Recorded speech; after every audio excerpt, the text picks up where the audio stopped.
Welcome back to another video. So today we have a special guest on the channel, Mr. Paul Twyman. Paul's a calisthenics athlete who's been training calisthenics for over 8 years now. He's built an incredible online social media presence through his YouTube channel and his Instagram, which is called Paul T8_upside down. Both links I'll bang in the description down below, guys, so make sure you check them out. If you haven't seen Paul's handstands, wow. Paul's originally from England. He's from a sunny place called Norfolk, but he currently lives in Australia where he boxes kangaroos in the morning for a living. Paul, welcome to CALIGLOBE. How are you today, mate? I'm very well. Thank you very much. Yeah. Well, thanks for coming on. So, Paul, tell me a bit about your background. What did you previously do before you started calisthenics? So when I was in the UK, I was actually an engineer. But I've always trained. Back then, sort of growing up, it was just all bodybuilding type training. And then when I moved out to Australia, I actually was working part-time in a gym just one evening a week when I was engineering. And that was literally just to get the owner of the gym paid for me to do my PT certificate, because I was doing a little bit on the side and stuff anyway.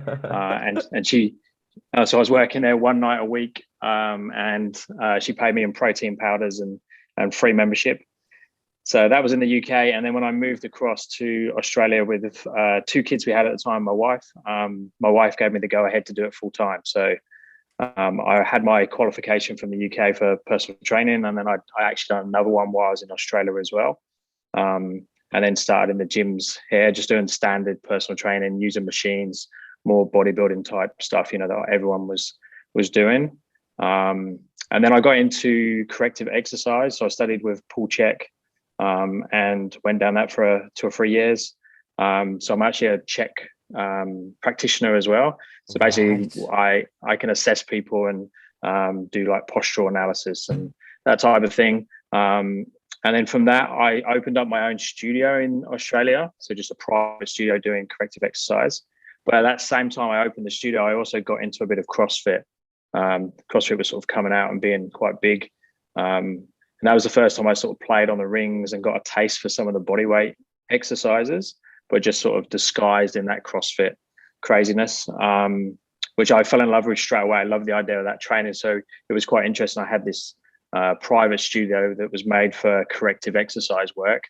And then I was trying to snatch barbells and do keeping pull-ups and stuff. So it didn't really fit. So that was when I started to play around with other training methods, and the clients that it worked for, I started giving them some CrossFit type stuff as well. Then I saw a picture of Ido Portal in a one-arm handstand, and it just so happened that the picture was advertised in a workshop, and he was coming to Perth.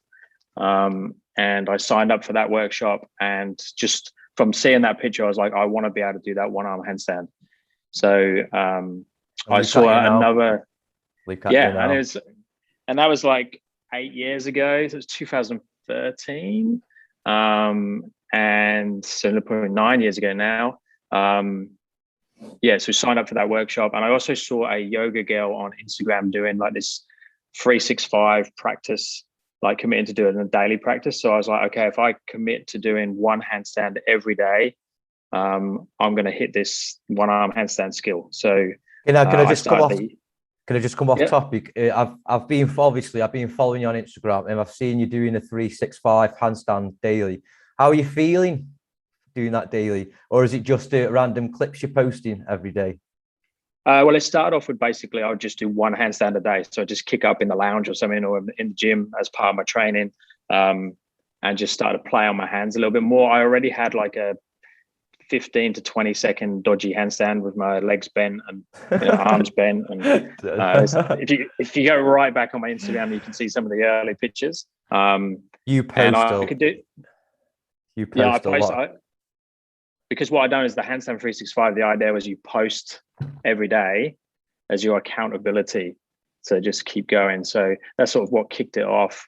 And then, so I think that was like November, December time, and then we went to the Ido workshop, and that was then when I was like saw Ido for the first time in person. obviously I've been watching his videos. I don't know how much of his content you've seen on that, but his early videos were really inspiring, and doing handstand push-ups and just all this calisthenics type movements, more floor-based stuff. And that was it. I was just fully addicted to that. So when I went to the workshop, I signed up like a couple of weeks later for his online coaching. And then I started working with him. He would give me programming. I was lucky enough. So a year later, I went on the internship with him. So I spent a week with him in Perth. It was actually a funny story, actually, because he came over and he was doing the workshop, or the week-long internship on the east coast of Australia. And when he came to Perth, I introduced him to one of my friends who has a big house. He had a business, like a big yoga business, south of Perth. And he went down to spend a couple of days down there, fell in love with it, and said, okay, I'm going to move the internship from the east coast of Australia to the west coast, because he loved it so much. Wow. And then, he phoned me up and said, Paul, you got to come down. You're doing the internship. And that was basically it. A week later, I'm down staying with Ida and a group of us, and got to spend a week with him, and then just carried on with the online coaching from there on. I got more and more into the hand balancing side. And then after a couple of years of working at Edo, I wanted to just specialize just in that. And Edo wants you to do a bit of everything. So it didn't really fit with his training from there on. So then that's when I reached out to Yuval on hands, Yuval Elion, and started doing some work with him online. I've never heard of him. He's like one of the top hand balancers who does coaching for one-arm handstands and stuff. He's quite well known in the hand balancing world. Right. It'd be worth checking him out as well. He would definitely be up for. I'll write the name down at the end, but I'll go through with the interview again anyway, and I'll check him out. How long have you lived in Australia for, brother? So we've been here 17 years now. Wow. So quite a while. So I started this journey on calisthenics when I was 37, and I'm 45 now. So I started pretty late on. Mobility was a big issue for me. I couldn't touch my toes, and I wanted to press handstand, but couldn't touch my toes. So that was an issue. I couldn't sit in a resting squat. So it was the skills, it was the want to achieve those skills that made me do the flexibility work. Flexibility is everything, isn't it? Yeah. It's such a big thing. But most people, if you tell people that, it's good for you to be able to touch your toes, or it's good for you to be able to sit in the squat, most people won't do the work. But if you get someone whose passion is based around them having that, So I wanted that one-arm handstand, and I knew that if I put my hands above my head, I looked like this because my back was so tight. I had to do the flexibility to allow to get that opening up and that through the upper back and stuff. And I'm still working on that now. And your shoulder flexion. Yeah, shoulder flexion and thoracic, really? Like upper back. Yeah, just because most people are stuck in this position, and then they can't put their hands above their head, and that's how I was, because I'd done all this bench press and all your traditional weight training stuff, and it just brings you in like this, and you can't put your arms above your head. Yeah. So, but to do a one-arm handstand, you can't have a gap here. So you need to be able to get this bicep by your ear and close all this off. So flexibility was a real big thing. So it's a good test to do. Like if you stand up, put your arms up by the side of your face, and just see if your biceps can touch. And most guys who do any type of weight training will have a gap there. And you can get away with it in two-arm handstands, and even some, when you're initially doing the one-arm work. But to get a decent one-arm, you really need to work on that flexibility as well. So this is something I'm interested in. Did you go to university, Paul? No. So I done my engineering in the UK, but in terms of personal training and stuff, and the work I've done here for the coaching has all been online coaching or like face-to-face workshops and things. When's the last time you came to the UK? So I haven't been over for 4 years. We were planned like 2 years ago. We had tickets booked. COVID. But COVID kicked in. So next year we're planning on a visit. We said that last year as well. So obviously, if it all dies down and goes back to normal, we're building a house at the moment in Australia. So this year's out. But next year, hopefully, we'll be over then. What is your favorite skill in calisthenics? It would have to be either the one Handstands. arm handstand or handstand push-ups. Yeah, it's more Nice. the push in. I've sort of let my pull in is definitely not as strong. That's always been the case. You know, I'd be just because of my build, because I'm shorter. My wingspan's pretty small. My push has always been really strong. You know, I'd be one of the shortest guys in the gym, but I'd be one of the strongest from a pushing point of view. Even when I was doing the dumbbells and stuff. You are very strong, mate. You are very strong. I don't think I've ever But seen anybody with such coordination balance on both sides, left and right. I don't think you even have any imbalances. You've got a really good controlled handstand. What's been your biggest challenge in calisthenics? probably I'd say mobility, because if I Mine just let too. that go a little bit, you know, because of this all the strength training, I'm naturally tight anyway. I'm not a naturally flexible person. So yeah, flexibility would be a big one. I have to work on it daily, and I've noticed as well, the older I'm getting now, like I can't take a day off from, you know, doing like visiting. I tell people I have this daily practice that I stretch, but it's not like crazy stretching. It's just visiting positions. If I don't do that on a daily basis, I start to back off. I start to get tighter. I can feel it. So yeah, flexibility is something that I just constantly keep working on, especially because I want to have cold middle splits and yeah. Is that possible? Is that possible without ever straining a muscle? Yeah, if you visit it, like my hamstring flexibility is pretty good now cold, you know, because I'm cold now, and I could probably get uh elbow to toe. Yeah, see, Yeah, that's that's cold, so that's I can that's nearly put my head on my toe, and that's just from stretching on a daily basis. If you think that I came from this, this would be how I was, this would be max. So to now have that type of range cold, and that's like first thing in the morning, I can get out of bed and do that. But it just means that when I do stretch, I can put my head on my toe. So like I've fully opened that up now. But what that means is that cold, I can press the handstand. You know, I could, because I've got the flexibility that available all the time. I can easily put enough weight in front, and I can lift the feet up. Just because it's sort of open and available, where most people will ride on the, you know, their 1 rep max will be their press handstand, so they have to get in the right position. They have to warm up all the muscles first and stuff, where I can do it cold just because of the repetition, and then when I do train, I go beyond that stage. So I view the middle splits as being the same. You know, I can, if I get to the point where I can do over splits, I should be able to do middle splits as long as I visit it on a daily basis. how long does it take you to warm up before you work out? It depends what I'm doing. So sometimes if I'm just doing like a quick handstand session, I'll warm up as I go. So I'll start off with some 2-arm work, and then I'll jump straight into a 1-arm. So luckily in Australia as well, obviously the weather's a bit warmer out here as well, so Yeah, you don't yeah. have to worry about getting your body temperature.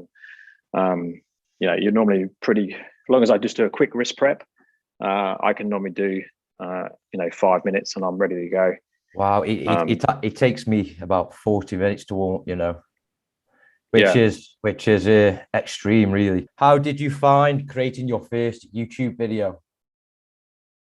If you go right back on my YouTube videos, you'll see I it. have, I have, I Yeah, have. yeah, it's something I've always had an interest. If I wasn't doing this, I think I would have gone into videography or editing or something. I love cameras, I love that sort of thing. So that side of it, I enjoy. Talking in front of the camera was real tricky. You know, I'm if like, anyone was around, I can't do it and stuff. So yeah, it was tricky. But I think as anyone, and that's one of the things of making content on a daily basis. I think, and because I'm passionate about it, I'll be there like late at night. I'll be editing videos and that, just because I love to do it. But the oh. talking takes a bit of time. Yeah, I noticed that myself. I had no confidence at first, but I'm getting there and I'm slowly becoming better. What's been your toughest challenge with regards to YouTube? Probably just worrying about what other people think. Yeah, same, same.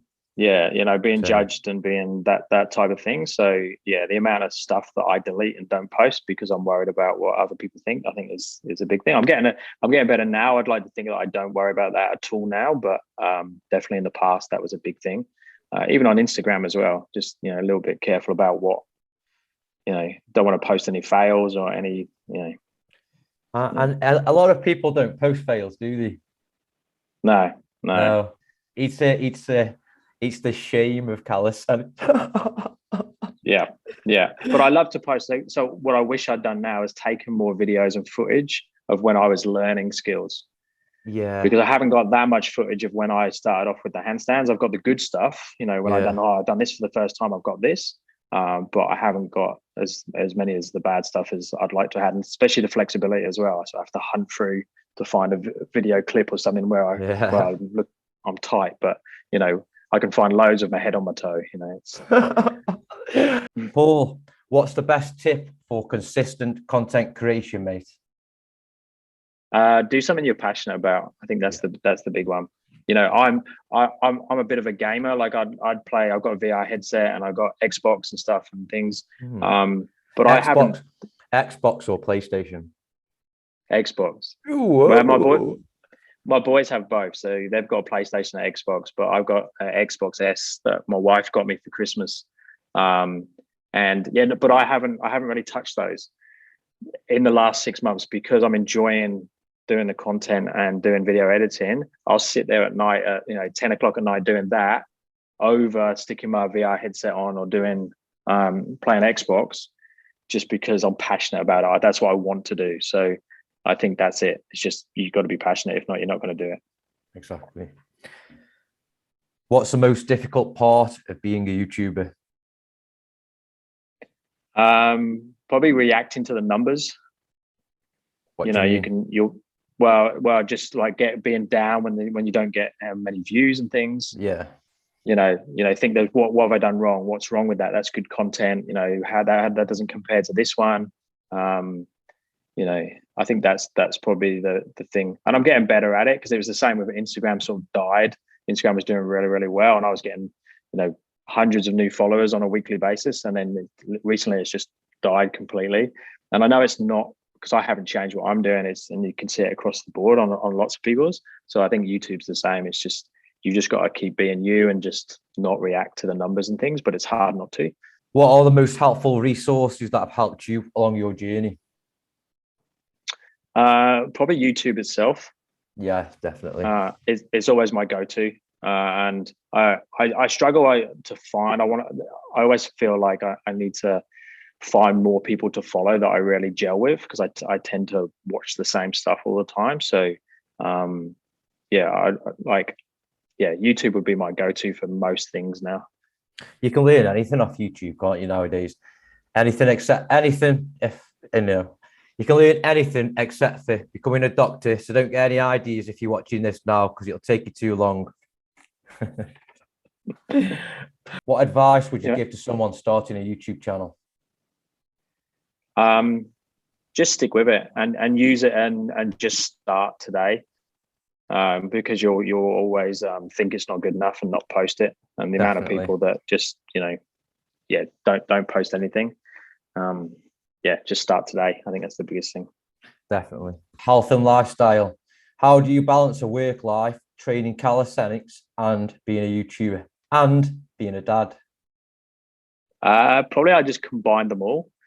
So I was talking about my stretching. I often sit in a stretch while I'm playing with the kids and while I'm editing my videos.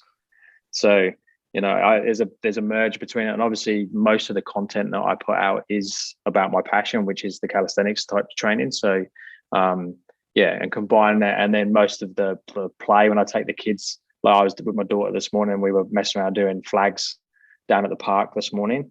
So when I take the kids to the playground or we go out on the monkey bars and stuff, I'm doing some sort of plan around with training.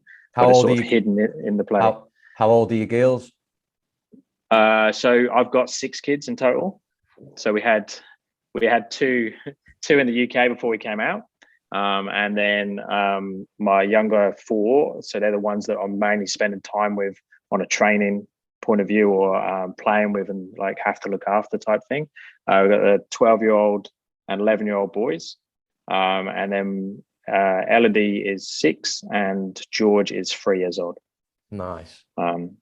Yeah, and then the older ones, you've got Elodie, Madison, that's 18, and Bryce is 25. So we've got a massive age.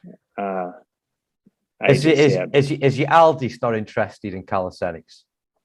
No. Wow. No, he's a natural at whatever he wants to do, and at the moment he doesn't want to do anything. But he's played sport at a very high level, was champion boy at school and stuff, and I think he will come around to it at some point.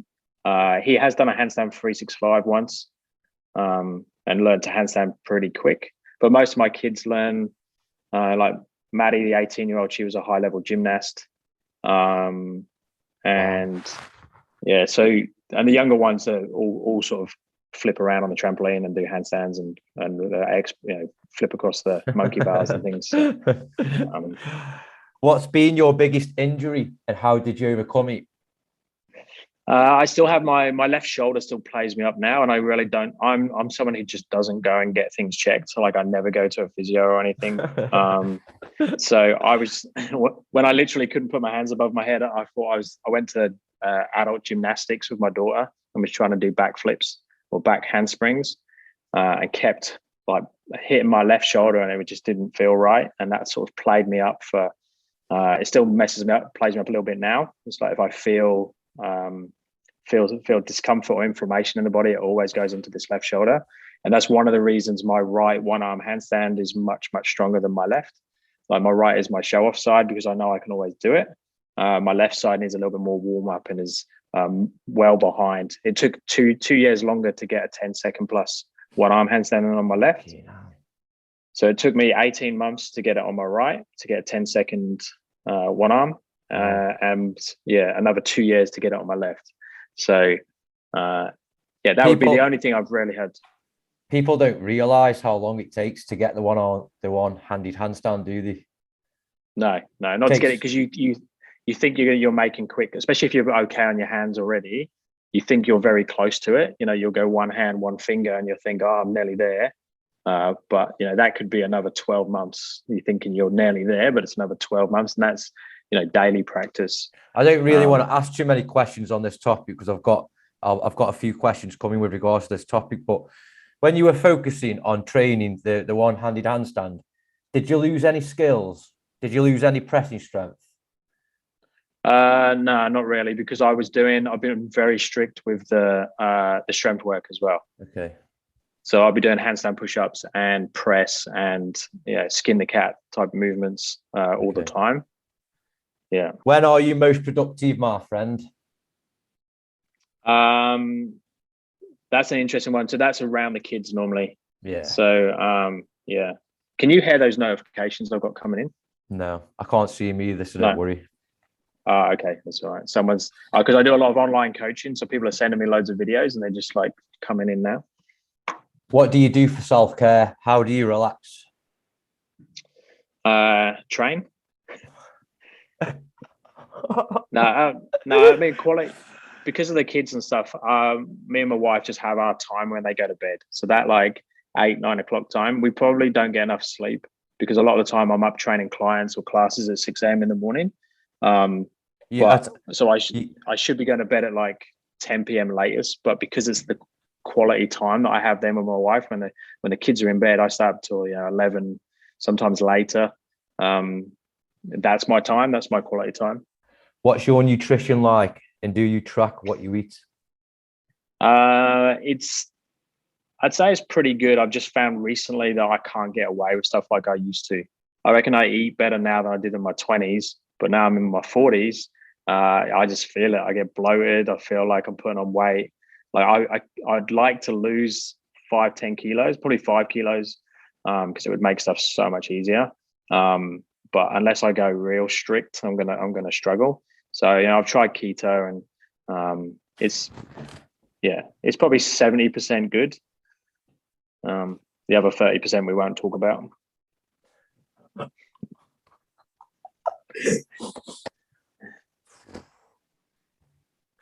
I'm trying, I'm trying that professional. When you're not training, when you're not training or making YouTube videos, what do you do for fun? I just be time with the kids. Kids, That's what I do. I love, kids. Kids, yeah. Paul, do you train legs? Yes and no. I put a video up. I pick because I'm coaching all the time in the gym. So when we do classes, if there's a heavy barbell on the floor, I'll do a few, bang out 10 deadlifts or something. That's sort of like as much as it gets. But then I tested it last week, I think, and I just like kept putting plates on the bar and see how strong I was in the deadlift, and I got like 160, 170 kilos deadlift, so I can still I can pull okay weights. Yeah, it's fine. That's good. What's been? Yeah, go on. So go on. That's it. Sorry. Okay, that's it. What's been your biggest failure in this? What's been your biggest failure in the last year? In terms of training? Yeah. Probably the nutrition. I keep saying I want to drop 5 kilos. Mine. Negativity and haters. Did your family and friends support you at the beginning of your YouTube journey? I don't think they. No, I don't think they mind. It's mainly my wife, because it's the kids don't know any different really. My wife's so used to me making content. I've always sort of done it, so she's just used to it. I think she's just glad I'm not up the pub. So How do you deal with negativity? I think I try not to let it affect me. I don't really see it that much. We have a really good crowd in the gym, and I don't get that much online. So I'm pretty good. Just ignore it. What makes you passionate and gets you motivated? Seeing someone else achieve skills, or seeing something, which Definitely. is a dangerous thing on now with social media, because you're seeing the best of the best. But that's what motivates me the most. That's what started me in this journey. Seeing Ido in that one-arm handstand was like, I want that, and that was. Wow. And I think I still feel like I can achieve most things as well. So it's a little bit dangerous, because I'll see someone doing one-arm chins or something. I'm like, yeah, I'll get back into the one-arm chins, and you're funny. There's not enough time though. There's not enough, because they're high-end things. Yeah, it's tricky. A quote that stays with you in bad times. Ooh, I don't know really. Yeah, no, I don't know. I don't really have a quote really. No, there's nothing really. No, I'm not actually great with words, so anything like that, like quotes and things like that, I struggle when it comes to that sort of thing. Maybe that's why I take it out on my training and stuff and just focus on that. I'm not good. Like, I'm not a reader. I'm not. I don't like writing. I think that's another reason that I like the video content so much. Yeah, I can get the message across through the video instead of having that. So quotes and stuff I don't really gel with. Yeah. What advice would you say to somebody going through a bad time at this moment? Just find something you're passionate about. I think that's it. And don't be you, I think, is the big one. Don't worry about what other people think. And I think that's the big thing. What's your easiest calisthenics skill you've achieved? Probably handstand push-ups. Really? And I find them probably one of the most challenging to coach, because I find them relatively easy. Right. I can hold a conversation while I'm doing handstand push-ups. So when I see someone who I feel is stronger than me or as strong as me, and they've got good balance and they can't do one, it's nearly like, just do it. So I think it's something that comes naturally easy for me, and it's incorrect for most people. So I get frustrated for the wrong reason. Cool. It probably would be the handstand push-up. Yeah. The handstand push-up took me a year to get, 1 year. Yeah. Yeah. How many times a week do you train? Every day. Every day, yeah, once or twice a day. But it depends what you call a training session. I'm about to teach at 5 p.m. tonight, so it's 4 p.m. in Australia now, and it's 3:45. I've got 5 p.m. I've got mobility, so it's an hour. So I'll join in while I do that. And then I've got handstands from 6 p.m. till 7 p.m. And again, I'll join in. So I haven't done a proper session yet today. I played around with my daughter on the playground this morning, but I haven't really done a session. So I'll definitely join in for those. So whether you count them as training sessions, I'll be joining in. Yeah. Where yesterday I trained one arms for an hour or so, and then the day before I'd done handstand push-ups. So I train once or twice a day, but change the intensity and light, heavy sessions and that. Statics, dynamics, which is your favorite movement pattern? Depends what you call dynamic, because I'm definitely not someone especially in calisthenics type work. I'm not doing like crazy muscle ups, bar muscle ups and that type of thing, using the momentum and stuff. Where I'd rather go on a set of rings and do slow, strict muscle up, that type of work for the strength things, and slower handstand push-ups and stuff like that. So not using, depends where you go between what's static and what's dynamic, because you could say statics are, a one-arm handstand is obviously very static. Yeah. But then you could, dynamic, say an eccentric front lever, anything with a forward range of motion, really. Yeah, I mean, I do like skin the cats, and when it comes to pulling, because I'm not so good at the pulling movements, I'll tend to do more skin the cat, front lever pulls and stuff instead of static front levers.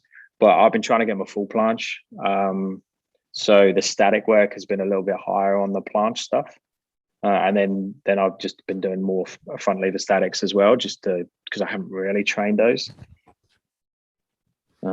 Yeah. Three things you wish you knew when you started calisthenics, but you know now. Just the time things take. I know. I think that's just the big one. Yeah.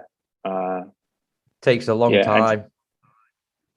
I think that's it. Just the time, and then commitment, and also like I know now how important it is I want to lose those 5 kilos. That make a massive difference. But in hindsight, I wish I'd done something about it 6 months ago, and then I'll be laughing now. So if that counts,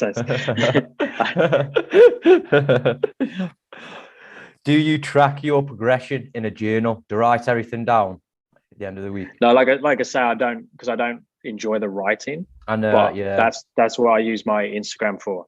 So I've posted my training or something to do with my training every day for the last 8 or 9 years. I haven't missed a day. So that's my training journal. Who's your favorite calisthenics athlete? I don't know, because I would probably still go back to those early videos at Edo, but whether you'd call him calisthenics, probably not. But he's doing a lot of calisthenics skills in those strength videos. He's amazing. I like, some monsters good. You do find he's not, again, then see, they're not classic calisthenics type, because they're not doing loads on the bars and stuff. But he makes the dead press and 90-degree handstand push-ups look easy compared to mine. A lot of people say I make them look easy, but he's another level. There's some beasts out there, isn't there, Paul? Yeah, it's insane. What's your opinion on the Ukrainians? Yeah, again, like their standard level you'd see someone in the street doing absolutely is just and I don't know what it is, whether it's body type or most of them are very light. You don't see any big guys there. It would actually be interesting to see some of those guys in person. I know, because when they're on videos and stuff, you don't, are they 5 foot tall and 60 kilos? I can say this. I'm 5'10". I'm 94 kilogram now. which is really heavy. And I've been trying to decrease my weight so I can get this front lever, but it just feels impossible. You know, when you see these guys doing the front lever at like 95 kilograms, it's so impressive, isn't it? Unbelievable. Yeah, it's crazy. Unbelievable. Yeah. Unbelievable Yeah. strength. Here's a question, because you're from Australia. Have you ever trained with Dan from Fitness FAQ? No, we've had quite a few conversations online, Really? but not with him because he's on the East Coast. Right. So that's a 5-6 hour flight to get to there. So it's not. Wow. Australia is a massive place, so you can fit the UK into WA easily. I only just realised where Perth was. I thought it was a time zone, brother. Perth's one of the most isolated cities in the world. So, it's unless anyone comes to Perth. But the cool thing is with Perth, because it is so a relatively small. Anyone who does come here in the calisthenics world, in the hand balancing world, we tend to hang out with them. So that's cool. Right, brother. We're on to the last 2 sections now. Lightning questions: cat or dog? Always dog. Yeah. Yeah. Coffee or tea? Coffee. KFC, McDonald's, or Subway? KFC. Oh. Favorite Netflix show? Probably Ozark, maybe. Yeah, Ozark. Yeah, that's good. I like that. Pepsi or Coke? Pepsi. CrossFit or calisthenics? Calisthenics now, yes. Oh God. If you could have dinner with 3 people, dead or alive, who would it be and why? Probably I'd go back to my family. So all my older relatives that I didn't get to spend much time with. I think them. Yeah. I love that. I love that. Great answer. I love that. Do you have any bad habits? Oh shit, yeah. Probably chocolate, food, and just staying up too late. Funny, I'm mine. Right, motivational message for the audience. If you could turn back time and talk to your 18-year-old self, what would it be? Start calisthenics. I know, yeah. The sooner you start it, the better. What piece of advice would you give to somebody after 8 years of training calisthenics? After 8 years? What would I give to who? So to who am I giving the advice to? A beginner. To a beginner. Give it time. Don't rush to the harder progressions. You see that a lot with the hand balance and stuff. Definitely. Some people are trying to do freestanding and handstand push-ups, but they can't hold a freestanding handstand. Just give yourself time, work at the right level, and then play. You see it with the one-arm handstand as well, where people are trying to throw their hand up in the air and stuff. And I normally say, as a percentage, do 80% of the sets and reps in the quality work, and then play for 20%. What's the most valuable lesson you've learned in life? Have fun and don't give a shit about what anyone else thinks. I think that's the big one. Words of wisdom, the last say to inspire somebody. Be you, I think, is a big one. Don't copy anyone else. That's massive. Exactly. Be especially original. especially in the YouTube world, or where you're training. I noticed that everybody copies each other's people's content. Have you noticed that, Paul? Yeah. I think I've found that as well, because I could have easily gone, I'm not 20 years old. I'm not standing there with my top off and 6-pack and stuff. Where if you look at most calisthenics athletes, most of if they're doing tutorial videos, they're standing there with their top off. And I know, yeah. So I could have gone, okay, my time's passed for that. This isn't going to work. But to get the comments and messages back to say that I've helped people is just awesome. Yeah. So I'm glad I stuck with it. Yeah. Just don't give a crap about anyone else and don't copy people. Be inspired and stuff. Right, brother. I tried to be as quick as possible. So guys, hope you enjoyed the video. Paul, once again, thanks for coming on, mate. It's been incredible having you on the channel, hearing your thoughts. If you guys are interested in online coaching or learning your first handstand, make sure to check out Paul's channel. I'll bang both links in the description down below. Thanks for watching another video, everyone. Peace.